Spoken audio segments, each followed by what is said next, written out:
Usap-usapan ngayon sa social media ang naging concert night nina, Daniel Padilla at Kayla. Estrada matapos silang mamataang magkasama habang nanonood ng isang live performance ng Ivy of Spades. Sa mga kuhang kumalat online, makikitang magkatabi ang dalawa, relaxed, at halatang komportable sa isa't isa. Ngunit ang mas ikinagulat ng netizens ay ang isang sandaling halikan ni Daniel si Kayla na agad naging viral at pinagpiestahan ng mga marites online. Ayon sa mga saksi sa concert, hindi raw maikakaila ang pagiging clingy ng dalawa habang tumutugtog ang banda. May mga pagkakataong magkalapit ang kanilang mukha, nagbubulungan at sabay na nakikisabay sa musika. Para sa ilan, normal lang ito sa magkaibigang close, pero para sa marami, tila may mas malalim pang ibig sabihin ang mga kilos na yon. Dahil dito agad na umingay ang tanong, may namamagitan na nga ba kina Daniel Padilla at Kayla Estrada? O isa lang ba itong sweet moment ng dalawang artist na parehong nasa parehong crowd at vibe ng concert?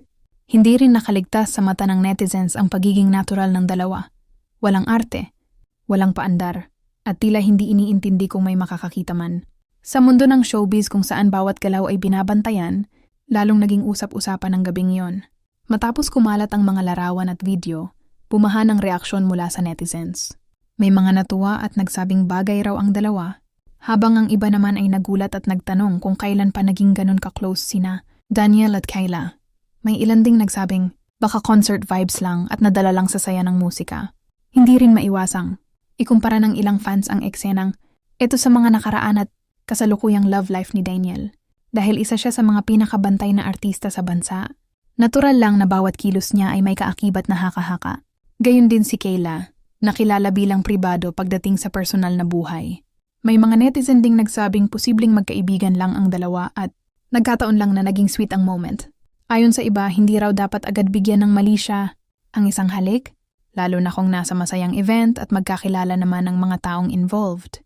Ang malinaw lang, parehong masaya ang dalawa sa gabing iyon. Masaya sa musika, sa crowd at sa kasamang kaibigan. At kung may namumuuman o wala, respeto pa rin ang nararapat para sa kanilang pribadong buhay. Hindi lahat ng nakikita ay kailangang bigyan agad ng konklusyon. Sa huli, ang mahalaga ay ang katotohanang masaya silang dalawa sa sandaling iyon. At bilang mga tagahanga at tagamasid, maaari tayong makisaya ngunit manatiling patas at mahinahon sa paghusga. Kung gusto mo ng mas maraming showbiz updates, viral sightings, at latest celebrity stories, huwag kalimutang i-like ang video na ito, mag-subscribe sa channel, at i-share sa mga kaibigan mong mahilig sa chika. Salamat sa panunood at hanggang sa susunod na kwento.